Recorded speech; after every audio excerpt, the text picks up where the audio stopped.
novom dokumente je možné nastaviť niekoľko vecí, ktoré budú prednastavené. To je najprv nastavenie strany, kde si môžem nastaviť na výšku, na šírku, vybrať formát a z toho, čo si vyberiem, je možné urobiť prednastavený dokument. Všetky ostatné nové dokumenty, ktoré budem vytvárať, budú mať takto nastavené od začiatku parametre stránky.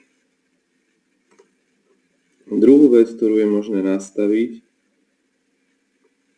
je v časti formát a to sú štýly písania.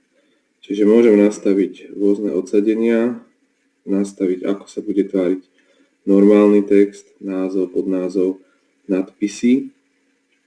Pre každú tú jednu kategóriu môžem prispôsobiť si ten štýl toho nadpisu a potom sa v ďalších dokumentoch bude takto používať. A samozrejme všetky tie štýly uložené môžem nastaviť ako predvolené moje štýly.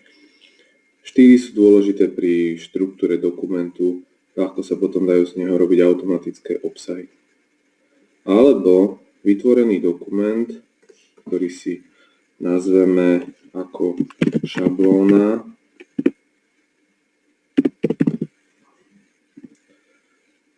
na dnes. Urobíme tu nejaké zmeny.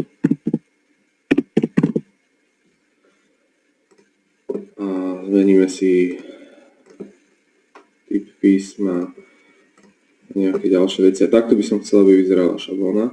Existujú šablóny pre dokumenty alebo tabulky Google. Stačí napísať v novom okne docs.google.com/templates a otvorí sa mi okno, kde sú galérie šablón.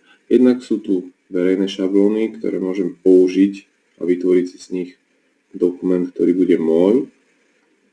Potom sú tu šablóny, ktoré sa viažú na moju firmu, naše šablóny, použité, teda aj verejné, aj moje, alebo teda vyslovene moje šablóny, či nie firemné, ale vyslovene moje.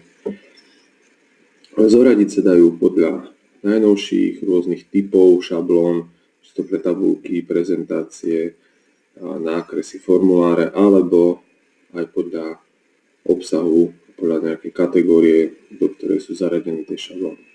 Moju šablónu, môj dokument, ktorý som si urobil, môžem uložiť ako šablónu tým, že ju dám odoslať.